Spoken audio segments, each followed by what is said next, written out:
नमस्ते बच्चों, Bhatner education hub में आपका पुनः स्वागत है। और आज अपन अध्याय कक्षा 12 का 4 पढ़ने वाले हैं, मानव विकास। ठीक है, क्या पढ़ने वाले हैं? मानव विकास। तो अपन देखते हैं विकास शब्द को। सर्वप्रथम किसको देखते हैं? विकास शब्द को। वृद्धि और विकास में मतलब एक तो अपन देखते हैं कि वृद्धि और एक विकास, दो शब्दों को लेते हैं कि वृद्धि किसे कहते हैं और विकास किसे कहते हैं। ठीक है, तो वृद्धि किसे कहते हैं?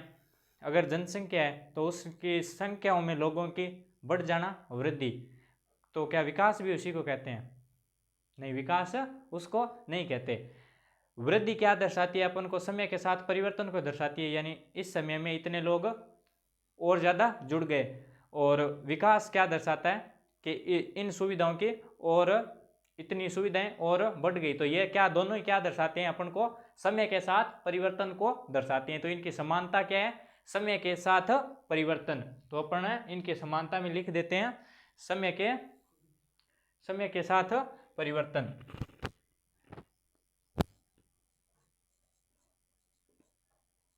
समय के साथ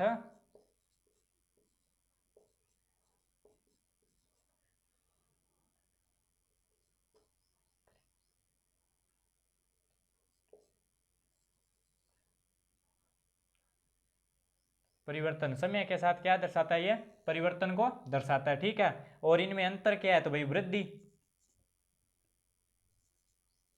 वृद्धि और विकास। तो इसमें अंतर है क्या है? वृद्धि को अपन क्या मानते हैं, कैसे नापते हैं? मात्रात्मक नापते हैं, यानी कितनी मात्रा में संख्या बढ़ी या कितनी मात्रा में संख्या घटी। तो ये क्या है? वृद्धि अपनी क्या है? मात्रात्मक है,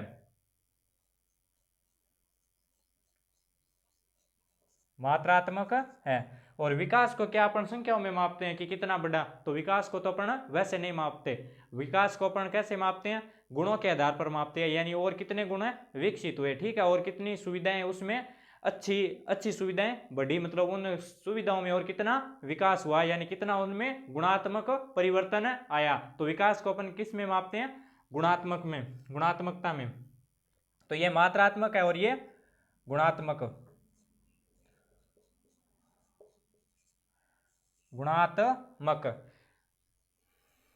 और मात्रात्मक यानी जितना बढ़ा है वो बिल्कुल वैसा ही बढ़ा है, उसमें कोई परिवर्तन नहीं किया जा सकता। तो उसको क्या कहते हैं अपन? निरपेक्ष मूल्य। यानी 500 संख्या बढ़ी है किसी क्षेत्र की, तो वो 500 ही बढ़ी है। उसको मतलब और किसी तरीके से अपन कैसे प्रस्तुत करेंगे? तो वो 500 ही बढ़ी है, यानी वो निरपेक्ष मूल्य है, उसमें बदलाव नहीं किया जा सकता। तो जो वृद्धि होती है वो क्या होती है? मात्रात्मक होती है। और मूल्य क्या होता है इसका? मूल्य निरपेक्ष।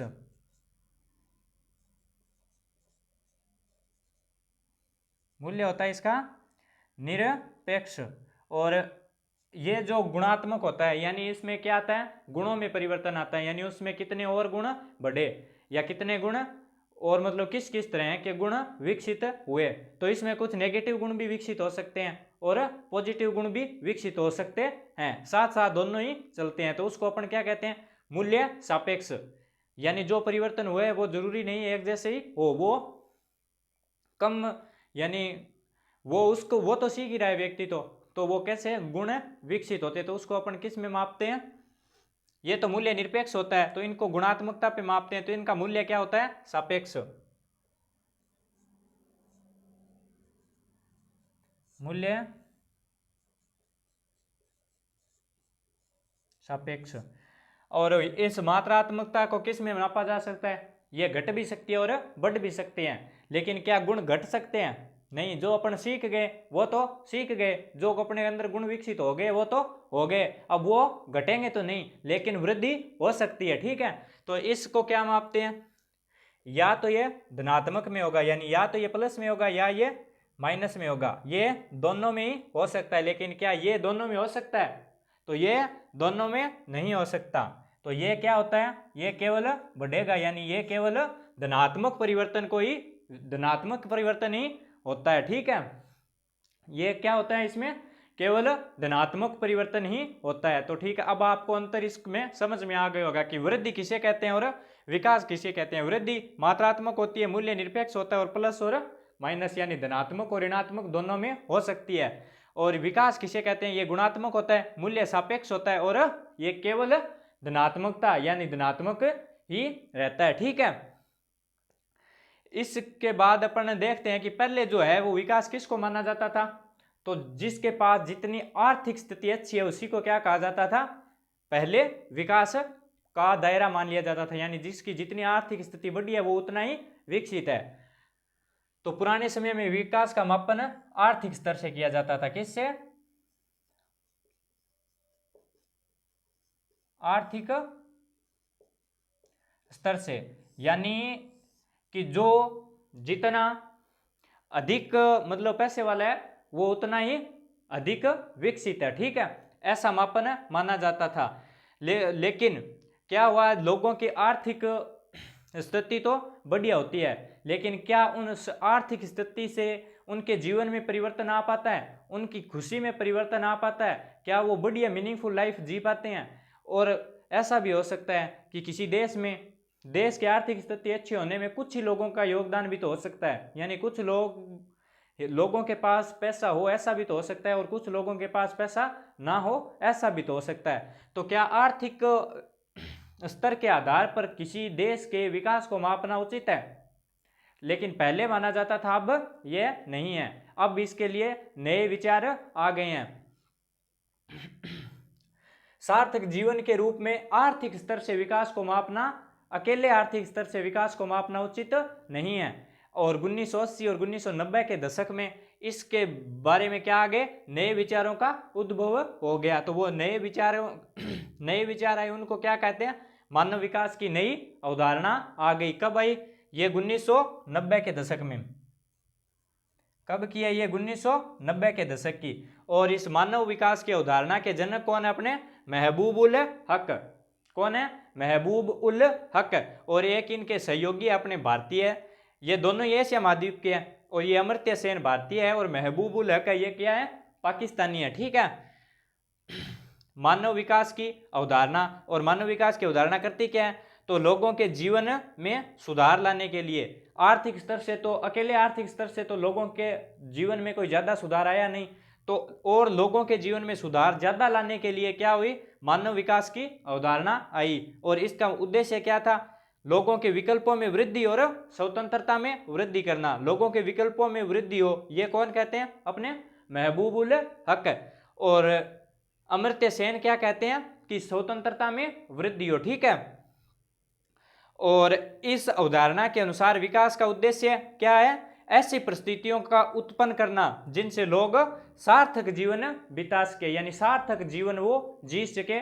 ऐसी स्थितियां विकास के द्वारा उत्पन्न की जाती है। ठीक है, ये किसका मानना है, मानव विकास की अवधारणा का, जिसके जनक कौन है, महबूब उल हक। और ये कब आई थी अवधारणा, 1990 में। महबूब उल हक के सहयोगी अमर्त्य सेन। महबूब उल हक कहते हैं कि विकल्पों में वृद्धि करो, और अमर्त्य सेन कहते हैं कि विकल्पों में तो वृद्धि करो ही करो, उनको पाने की स्वतंत्रता में भी वृद्धि करो, ताकि लोग उनको विकल्पों को पा सके। ठीक है, और इन दोनों से ही क्या होगा, लोगों के जीवन जीने में सुधार आएगा।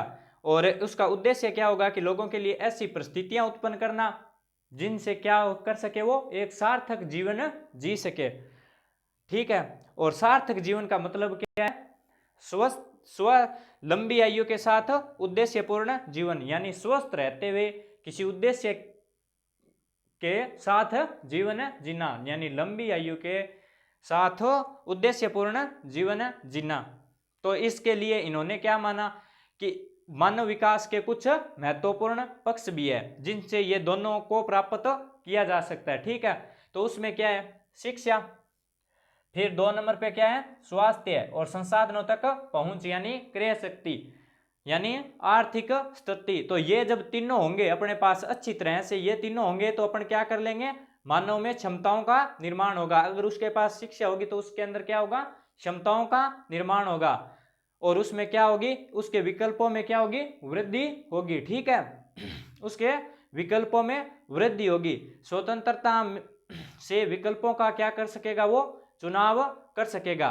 लेकिन क्या अगर उसके पास शिक्षा नहीं है तो क्या वो अपने विकल्पों का स्वतंत्रता से चुनाव कर सकता है? अगर उसने साइंस नहीं पढ़ी तो क्या वो एक डॉक्टर बन सकता है? तो आपका भी जवाब होगा कि अगर उसने साइंस नहीं पढ़ी तो वो डॉक्टर बिल्कुल भी नहीं बन सकता। तो यानी शिक्षा के अभाव में उसके क्या हो गए, विकल्प सीमित हो गए। अगर उसके पास शिक्षा होगी तो क्या उसके विकल्पों की सीमितता होगी? तो नहीं होगी। तो इसीलिए क्या है, ये मानव विकास के महत्वपूर्ण पक्ष है। अगर व्यक्ति स्वस्थ नहीं है तो क्या वो अपनी क्षमताओं का पूरी तरीके से निर्माण कर पाएगा? तो नहीं, क्योंकि कहा भी गया है कि पहला सुख निरोगी काया। तो इसलिए सबसे पहले क्या होना चाहिए, व्यक्ति का स्वास्थ्य सबसे जरूरी है। तो स्वास्थ्य होना भी जरूरी है, किसके लिए, मानव क्षमताओं का निर्माण करने के लिए। और फिर संसाधनों तक पहुंच, क्या, संसाधनों तक पहुंच।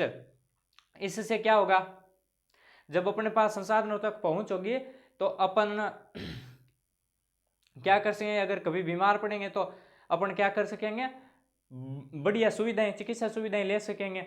और शिक्षा में भी मतलब पैसों की तो आवश्यकता पड़ती है, तो उनसे अपन क्या कर सकेंगे, शिक्षा को पा सकेंगे। इससे अपन मानव क्षमताओं का क्या होगा, अपना निर्माण होगा, विकल्पों में वृद्धि होगी। अपने पास पैसे होंगे तो अपने पास बहुत सारे विकल्प होंगे और स्वतंत्रता से विकल्पों का अपन चुनाव भी कर पाएंगे। तो आशा है अब आपको ये पूरा समझ में आ गया होगा। मानव विकास में क्या, एक अपन ने पहले तो वृद्धि और विकास में संबंध समझा। तो वृद्धि और विकास में समानता क्या है कि ये दोनों समय के साथ परिवर्तित होते हैं, ठीक है।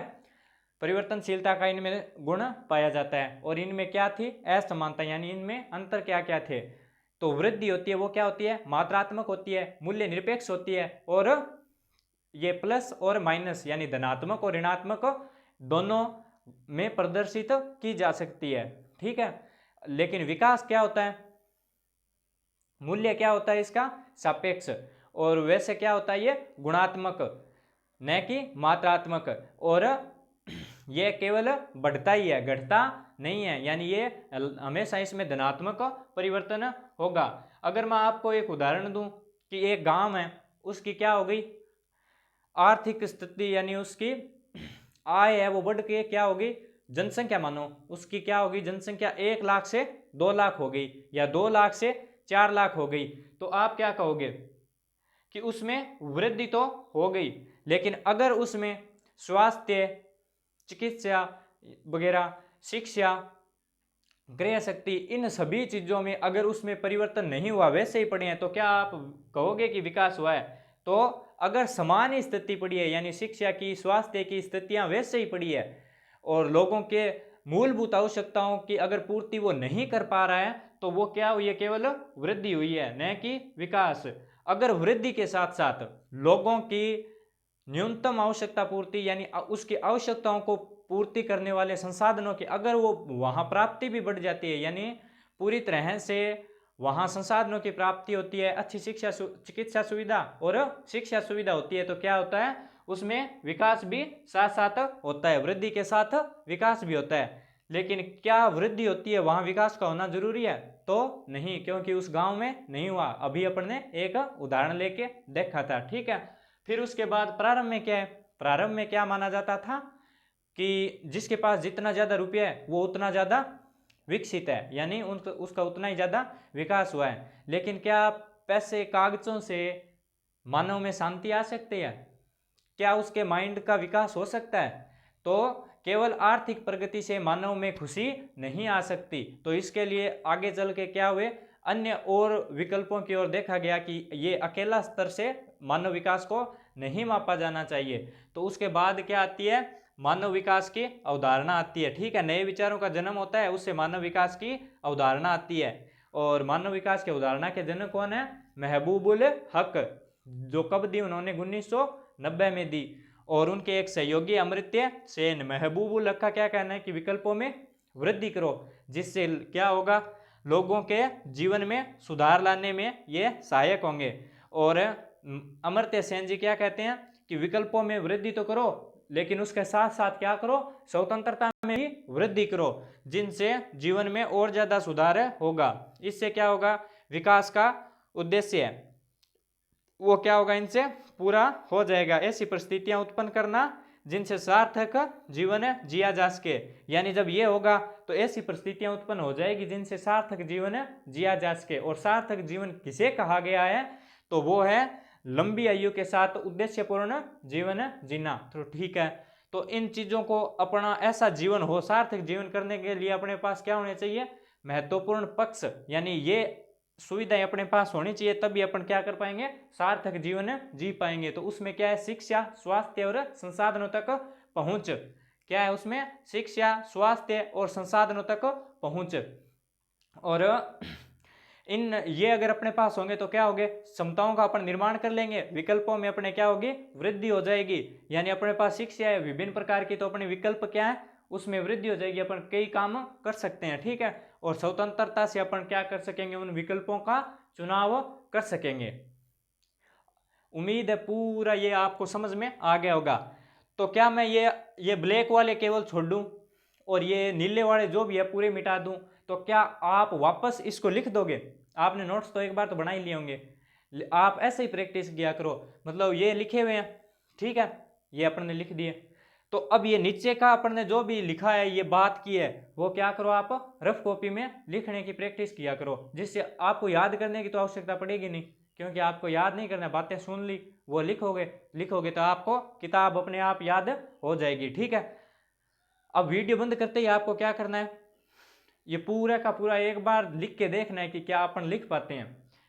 यहां वृद्धि और विकास, उसमें समानता और अंतर, आपको क्या क्या रखना है। अब आपने नोट्स तो एक बार बना लिए होंगे ही,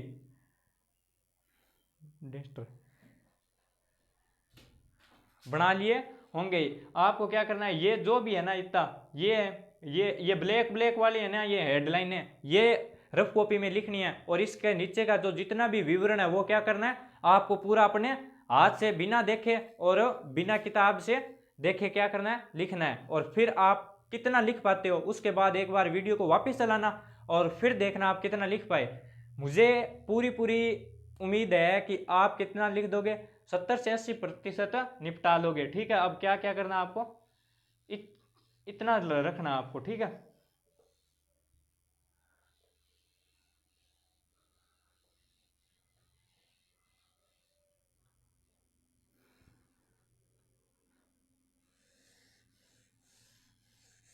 ठीक है, अब इतना रखना है, इतना रख के क्या करना है, आपको रफ कॉपी में प्रैक्टिस करनी है कि वृद्धि और विकास, इनमें समानता क्या थी, तो ये समय के साथ परिवर्तन होते हैं, इनमें अंतर क्या था, तो वृद्धि होती है वो मात्रात्मक होती है, मूल्य निरपेक्ष होती है, और उसके बाद क्या होता है, वो प्लस धनात्मक और ऋणात्मक दोनों में हो सकती है, जबकि विकास गुणात्मक होता है, मूल्य सापेक्ष होता है, ये केवल धनात्मक परिवर्तन होता है। तो ये इसका अंतर आ जाएगा। प्रारंभ में विकास को किससे मापा जाता था, आर्थिक स्तर से, लेकिन आर्थिक स्तर से मापा जाने से लोगों के जीवन में कोई ज्यादा सुधार नहीं होता था, यानी कुछ लोगों के होता था तो कुछ लोगों के जीवन में कोई ज्यादा सुधार नहीं होता था। तो उससे क्या है, नए विचारों का जन्म हुआ, नए विचारों का जन्म हुआ तो मानव विकास की अवधारणा ही। अब ये अवधारणा किसने दी, तो महबूबुल हक ने दी। कब दी, 1990 में दी। इन्होंने क्या किया कि विकल्पों में वृद्धि होनी चाहिए, और इनके एक सहयोगी थे अमर्त्य सेन, उन्होंने क्या कहा था कि स्वतंत्रता में वृद्धि होनी चाहिए। इन दोनों से क्या होगा, मानव का जो क्या होगा, विकास, अपन क्या कर रहे थे, मानव के जीवन में सुधार होगा, और मानव क्या करेगा, एक सार्थक जीवन जी पाएगा। और सार्थक जीवन का अपन ने मतलब क्या लिया था कि लंबी आयु के साथ उद्देश्यपूर्ण जीवन जीना। और इन सब के लिए अपने पास क्या होने चाहिए, मानव विकास के महत्वपूर्ण पक्ष कौन कौन से थे, शिक्षा थी, स्वास्थ्य था, और क्रय शक्ति थी, यानी संसाधनों तक पहुंच थी। तो वो तीनों होंगे तभी अपन क्या कर पाएंगे, एक सार्थक जीवन जी पाएंगे। तो उसमें कौन, शिक्षा, स्वास्थ्य और संसाधनों तक पहुंच, उनसे अपने क्या होगा, अपने पास विकल्पों में वृद्धि होगी, और स्वतंत्रता से अपन उन विकल्पों को चुन पाएंगे। ठीक है, तो अब ऐसे क्या करना आपको, ये रफ कॉपी पे एक बार इनको सबको लिख के जरूर देखना, और सारी क्लासों में किया करो। ये जो बीच में खाली स्थान होते हैं ना, एक पेन से, यानी मैं मेन टॉपिक लिखता हूँ, वो मेन टॉपिकों को रखा करो, और फिर उसको रफ कॉपी पे प्रैक्टिस किया करो। आपको पूरी किताब अच्छी तरह से याद हो जाएगी। फिर एक बार बुक से पढ़ लिया करो, उसके बाद आपको नहीं पढ़ने की शायद ज़रूरत पड़ेगी। और भटनेर एजुकेशन आपसे जुड़ने के लिए आपका बहुत बहुत धन्यवाद। और भी लोगों को जोड़ो। जय हिंद, जय भारत।